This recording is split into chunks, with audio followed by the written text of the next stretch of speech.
L'information de 23h sur RTI1. Bonsoir mesdames et messieurs, le sommaire de ce journal. La tenue ce jeudi de la 22e session de la conférence des chefs d'État et de gouvernement de l'UEMOA. C'est une réunion présidée par Alassane Ouattara. Les travaux de cette session portaient sur les défis sécuritaires, sanitaires et économiques de l'Union. Les membres de l'hémicycle ivoirien sont connus. Les candidats indépendants qui ont remporté des sièges sont convoités par les partis politiques qui souhaitent consolider leur présence au Parlement. Proposition faite, que décide-t-il? La réponse dans ce journal. Et autre actualité, la deuxième période des soldes s'achève bientôt le 31 mars prochain. Les clients se ruent sur les derniers articles soldés dans les centres commerciaux et jusqu'au dernier jour, les contrôleurs commerciaux eux aussi veillent au respect des engagements des commerçants. Bienvenue dans ce 23h. L'UEMOA vise un taux de croissance de 5,8% en 2021. C'est l'une des conclusions de la 22e session ordinaire de la conférence des chefs d'État et de gouvernement de l'UEMOA. Une conférence qui s'est tenue ce jour par visioconférence et présidée par Alassane Ouattara, président en exercice de la conférence des chefs d'État et de gouvernement de l'UEMOA. Les travaux de cette 22e session portaient sur les défis sécuritaires, sanitaires et économiques que vivent les 8 pays de l'Union. Mahama Traoré rend compte de cette réunion. Initialement prévue à Yamoussoukro, la capitale ivoirienne, la 22e session ordinaire de la conférence des chefs d'État et de gouvernement de l'Union économique et monétaire ouest-africaine UEMOA s'est finalement tenue par visioconférence en raison de la Covid-19, une pandémie qui frappe de plein fouet l'espace UEMOA avec plus de 119 000 cas confirmés, dont 2109 décès à la date du 15 mars dernier. Outre les conséquences sanitaires, la Covid-19 a aussi ralenti les activités économiques de la zone franc. Dès l'entame des travaux de ce sommet, le ministre togolais de l'économie et des finances, président du Conseil des ministres de l'UEMOA, a dressé l'état des lieux. Excellences, messieurs les chefs d'État et de gouvernement, la crise sanitaire de la Covid-19 a eu des effets néfastes sur l'activité économique au sein de l'UEMOA, qui a connu un fort ralentissement.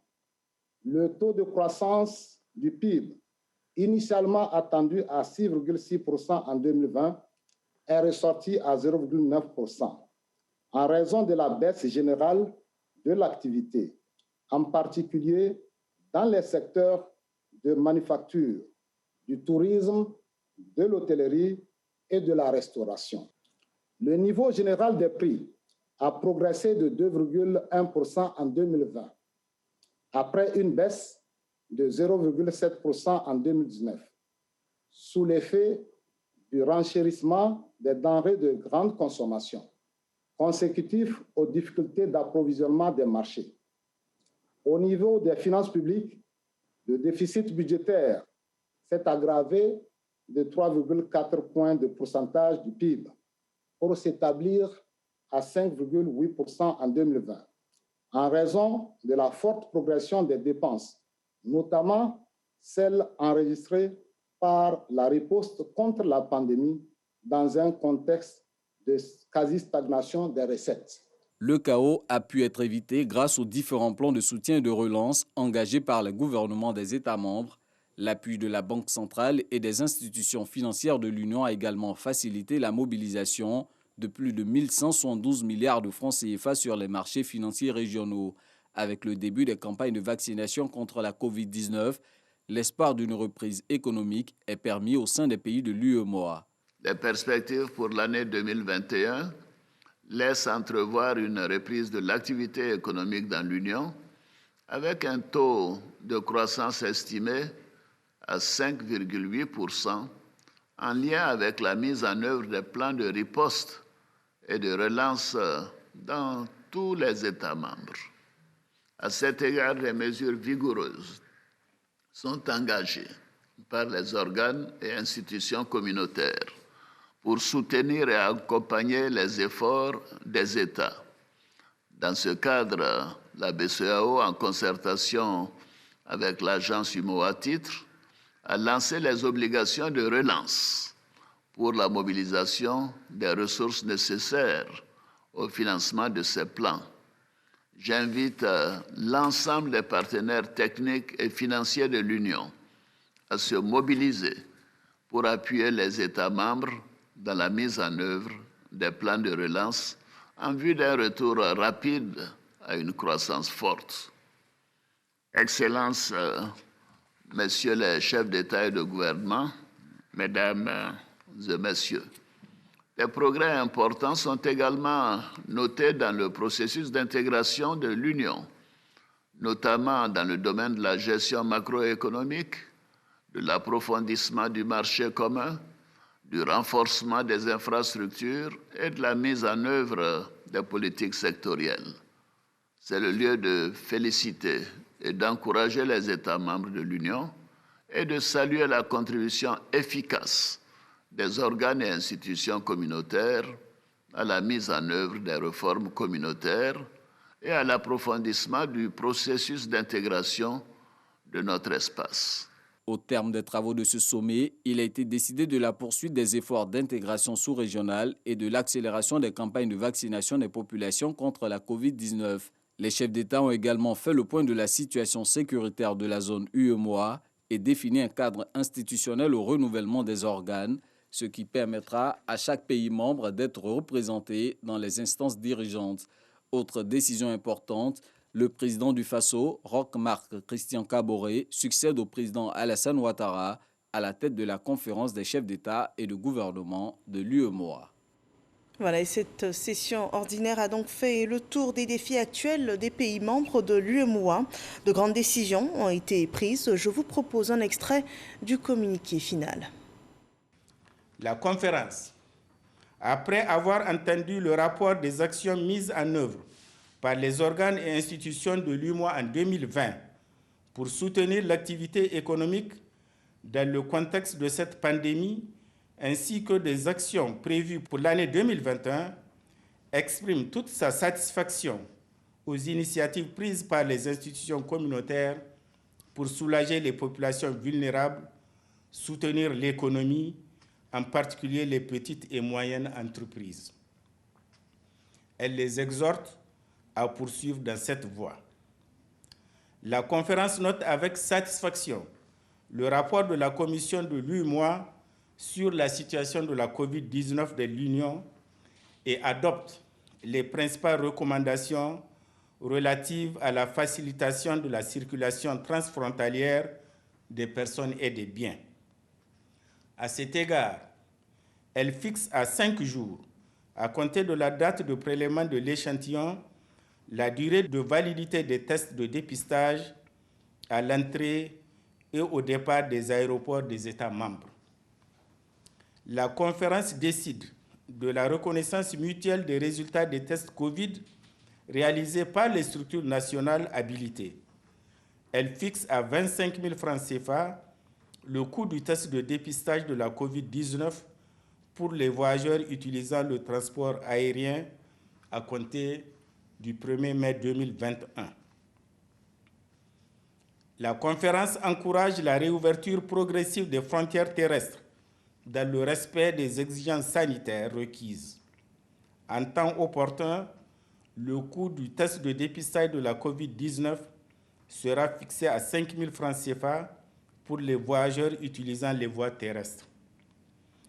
Elle exhorte tous les États membres à prendre les dispositions idoines pour la mise en œuvre de stratégies nationales de vaccination des populations cibles contre la maladie à coronavirus. Intéressons-nous à présent à cette autre activité du chef de l'État. Alassane Ouattara a accordé hier une audience au représentant spécial et chef du bureau des Nations Unies pour l'Afrique de l'Ouest et le Sahel. Le diplomate onusien est en fin de mission. Il a donc fait ses adieux au président de la République, Mohamed Ibn Chambas, a aussi transmis au président de la République la compassion du secrétaire général des Nations Unies suite au décès du Premier ministre Ahmed Bakayoko. Le point de Jérôme Kofi Aboula. Mohamed Ibn Chambas est reçu ce mercredi 24 mars 2021 au palais présidentiel par le président de la République, Alassane Ouattara. Le représentant spécial du secrétaire général des Nations Unies pour l'Afrique de l'Ouest et le Sahel est venu informer le président Alassane Ouattara de la fin de sa mission Il a indiqué être heureux de rencontrer le chef de l'État ivoirien pour lui exprimer sa gratitude en vue du soutien constant qu'il lui a apporté durant son mandat. J'ai renouvelé les considérations du secrétaire général des Nations Unies, M. Antonio Guterres, au président Ouattara, à son gouvernement et au peuple ivoirien, à l'occasion de la disparition tragique du Premier ministre Ahmed Bakayoko. Cette disparition est une grande perte pour la Côte d'Ivoire et la sous-région tout entière. Ma mission de représentant spécial du secrétaire général des Nations Unies pour l'Afrique de l'Ouest et le Sahel arrive à son terme. J'ai exprimé ma gratitude au président Ouattara pour la confiance et la considération qu'il m'a accordée tout au long de mon mandat. Ceci a grandement contribué au renforcement de la partenariat entre la Côte d'Ivoire et le système des Nations Unies. Le responsable onusien a par ailleurs saisi cette occasion pour rendre hommage à l'État ivoirien. Il a salué la détermination des autorités à promouvoir la réconciliation nationale et bâtir une Côte d'Ivoire stable et prospère sous le leadership du président Alassane Ouattara. Dans le reste de l'actualité en Côte d'Ivoire, les suites des législatives, les résultats provisoires sont connus depuis le 9 mars dernier et après l'analyse des recours par le Conseil constitutionnel, l'élection a été annulée dans 4 circonscriptions à Ouaninou, Jacquesville, Gueyo et Grand-Bérébi. Le scrutin devrait y être repris dans moins 6 mois et des précisions dans cet extrait du 20h. Kolo Koulibaly recevait Émile Ebroutier, le porte-parole de la CEI, venu lire un communiqué de la Commission électorale indépendante sur le sujet. La Commission électorale indépendante a proclamé solennellement le 9 mars 2021 les résultats provisoires des élections des députés à l'Assemblée nationale du 6 mars 2021. Suite aux contestations dont le Conseil constitutionnel a été saisi, dans le cadre du contentieux électoral, les résultats des élections ont été annulés dans 4 circonscriptions électorales, à savoir circonscription numéro 011, Bélo, Kouékan, Kouna, Ouaninou, Saboudougou et Santa, communes et sous-préfectures. Circonscription numéro 85, Atoutou et Jacquesville, communes et sous-préfectures. Circonscription numéro 148, Dabouyo et Gueyo, communes et sous-préfectures. Circonscription numéro 174, Dogbo et Grand-Bérébi, communes et sous-préfectures. Au regard de ce qui précède, et en attendant la reprise des élections dans les circonscriptions électorales ci-dessus mentionnées, les résultats provisoires précédemment proclamés le 9 mars 2021 sont devenus définitifs. En conséquence, sont déclarés définitivement élus les candidats dont l'élection n'a pas été annulée par le Conseil constitutionnel. La liste nominative des députés élus pour la législature 2021-2025 sera transmise à l'Assemblée nationale. De nouvelles élections seront organisées à une date qui sera fixée ultérieurement dans les 4 circonscriptions électorales où les résultats du scrutin initial ont été annulés, ainsi que dans les circonscriptions numéro 203, Séguéla commune, dont le siège est vacant, et numéro 097, Arikoka, Niakaramadougou et Tortilla, commune et sous-préfecture, où il avait été sursis à la tenue du scrutin. Fait à Abidjan le 25 mars 2021 pour la Commission électorale indépendante, le porte-parole Émile Ebroutier. Cette élection législative a vu la participation de toutes les chapelles politiques. Un autre point marquant, c'est le postulat d'un grand nombre de candidats indépendants.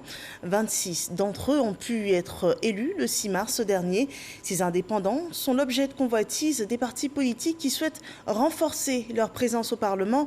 Certains de ces indépendants ont déjà remis leur victoire à leur parti d'origine. D'autres souhaitent respecter la confiance accordée par les populations. Michel Digré a enquêté sur le sujet et c'est le dossier politique de ce jeudi.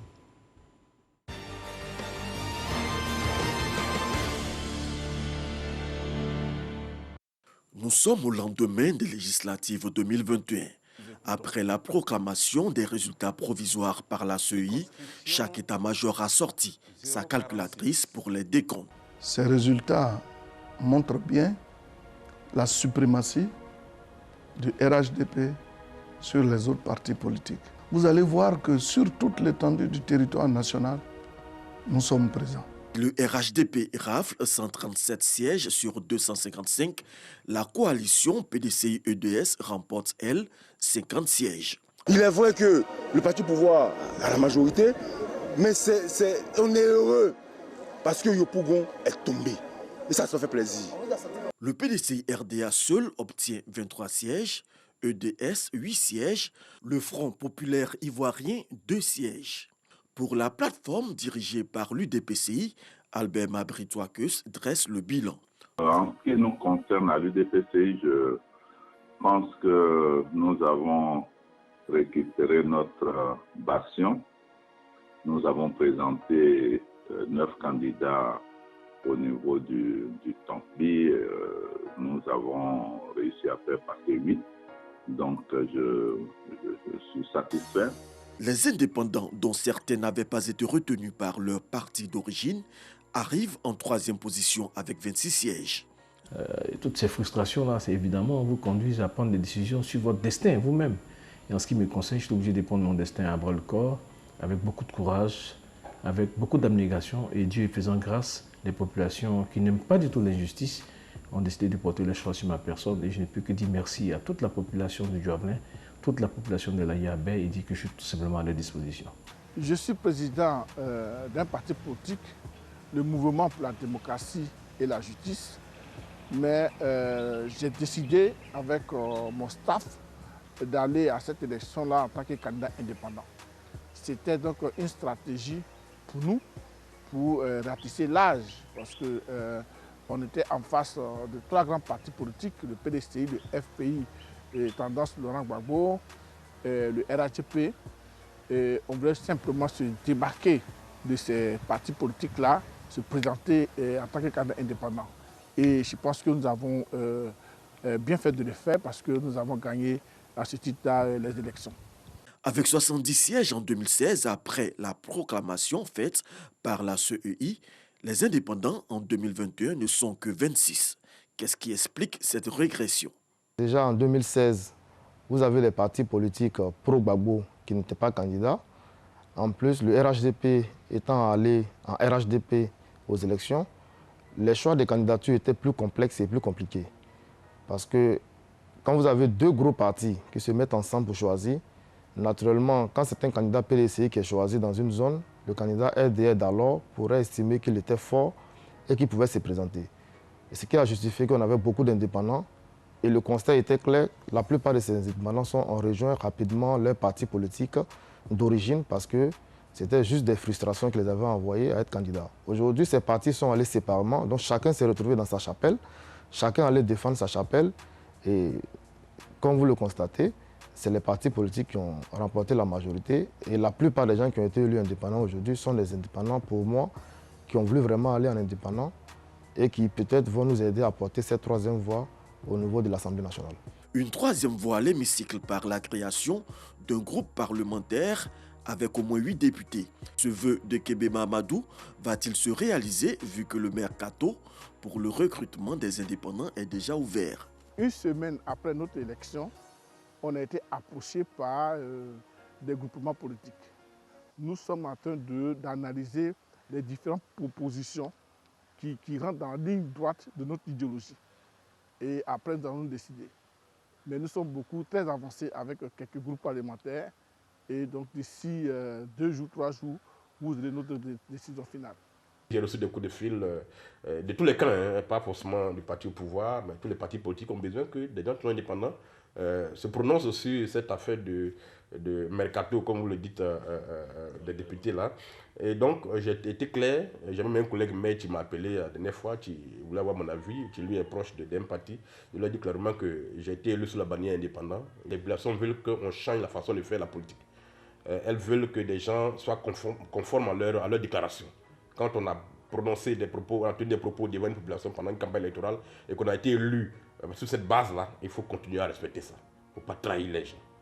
Les partis politiques, eux, ont une autre lecture de cette situation, surtout lorsqu'il s'agit des indépendants issus de leur rang.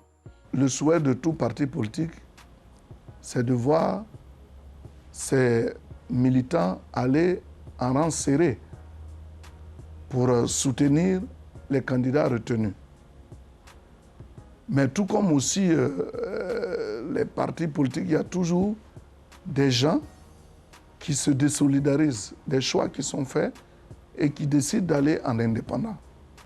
En tout cas, la plupart des indépendants sur le terrain ont fait savoir que s'ils gagnaient, ils ramenaient leur victoire au RHDP. Maintenant qu'ils ont gagné, pour nous, c'est une formalité. Cette formalité, plusieurs élus indépendants l'ont déjà remplie auprès du RHDP.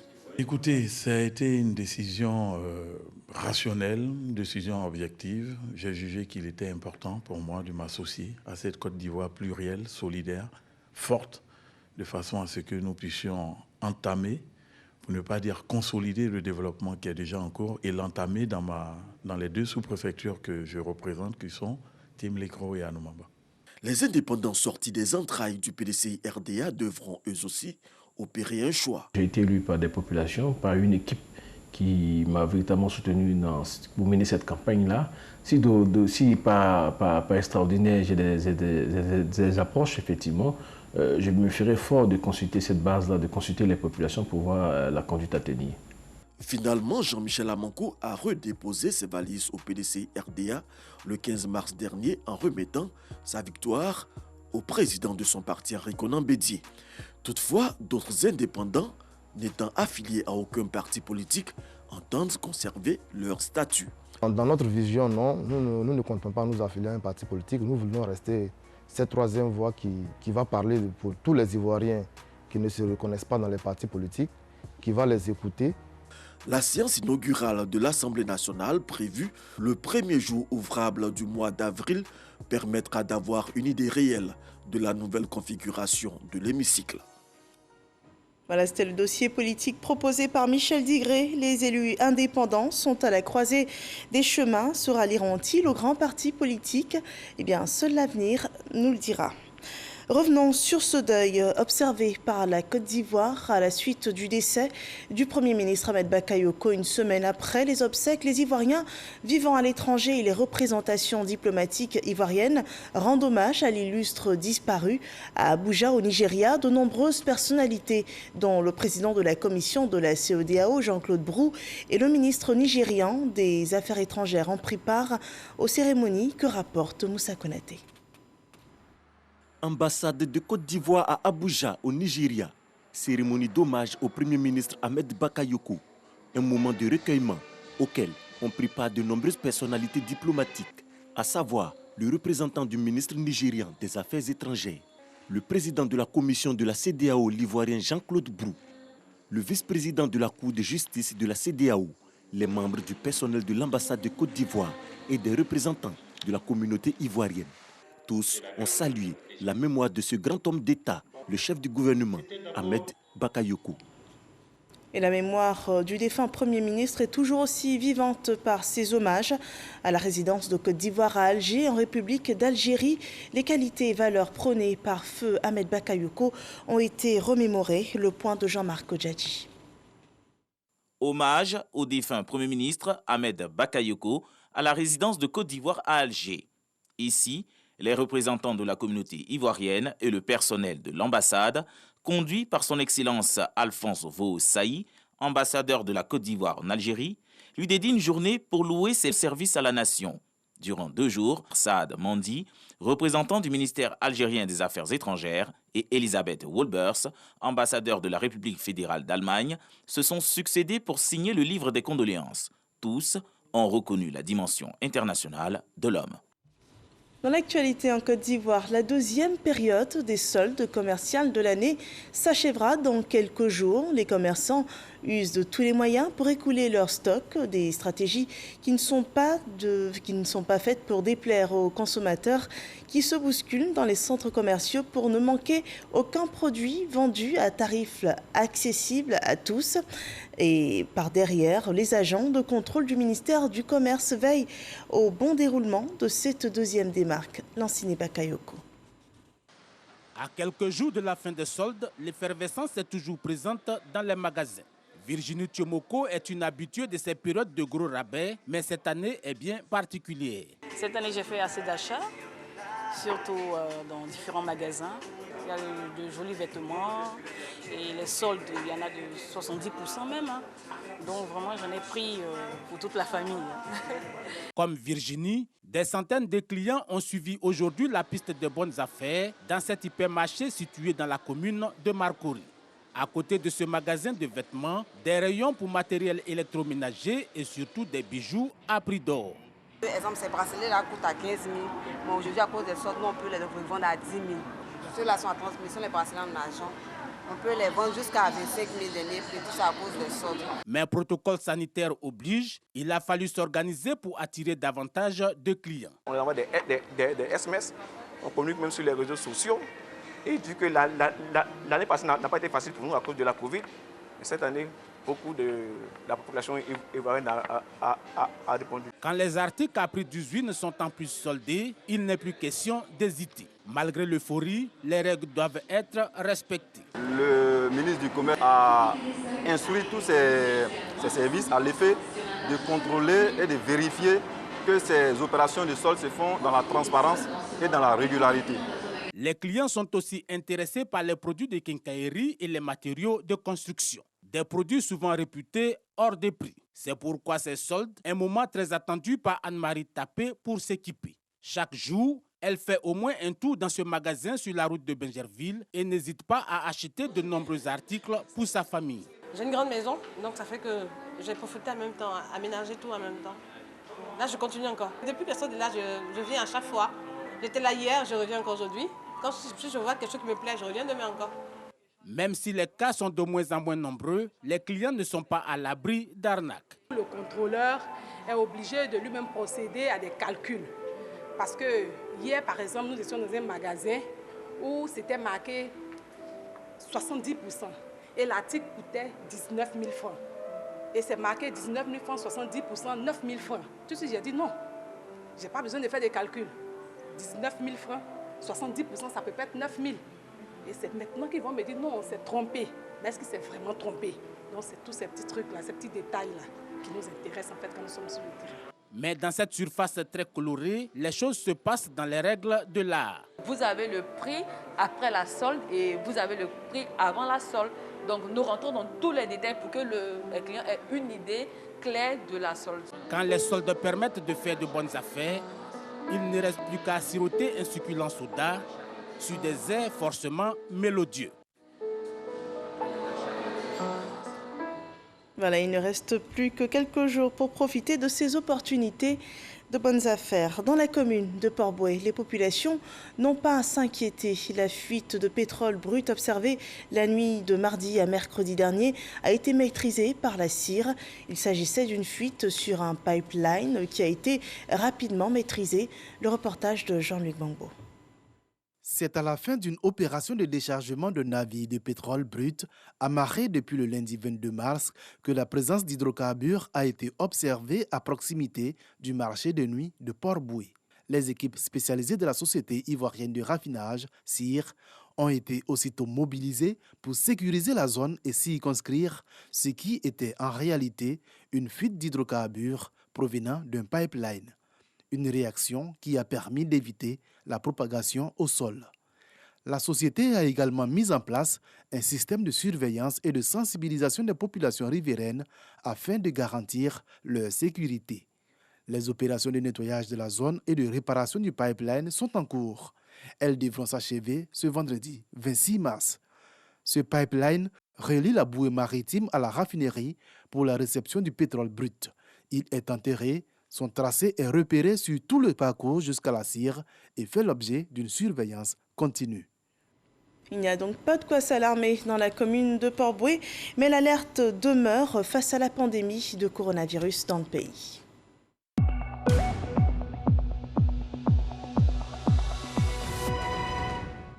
Vigilance, c'est le mot à retenir. Le taux de contamination est en hausse. 757 nouveaux cas de Covid-19 ont été répertoriés. C'est la première fois que la Côte d'Ivoire atteint ce chiffre. Le bilan à ce jour fait aussi état de 477 personnes guéries et 5 cas de décès à cette date. Le pays compte 42 074 cas confirmés, dont 37 797 personnes guéries, 229 personnes décédées. Il reste encore 4048 cas actifs et le plan de vaccination a permis d'administrer le vaccin anti-Covid à 29 535 personnes. Un mal a été évincé du sol ivoirien, la trypanosomiase humaine, africaine ou maladie du sommeil. Ce jeudi 25 mars, l'Organisation mondiale de la santé a validé l'élimination de ce problème de santé publique. L'annonce officielle a été faite par le ministère de la Santé et de l'Hygiène publique, ici à Abidjan.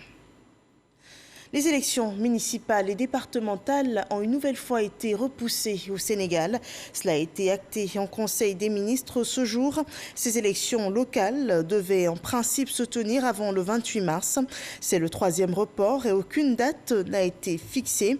Le mandat des conseillers départementaux et municipaux essentiellement issus de la majorité sera une nouvelle fois prorogé. Les causes de ce nouveau report seraient l'évolution du processus électoral et l'évaluation de ce processus électoral et l'audit du fichier qui a débuté le mois dernier. Le processus pourrait durer 11 mois et les scrutins pourraient bien être ramenés à 2022.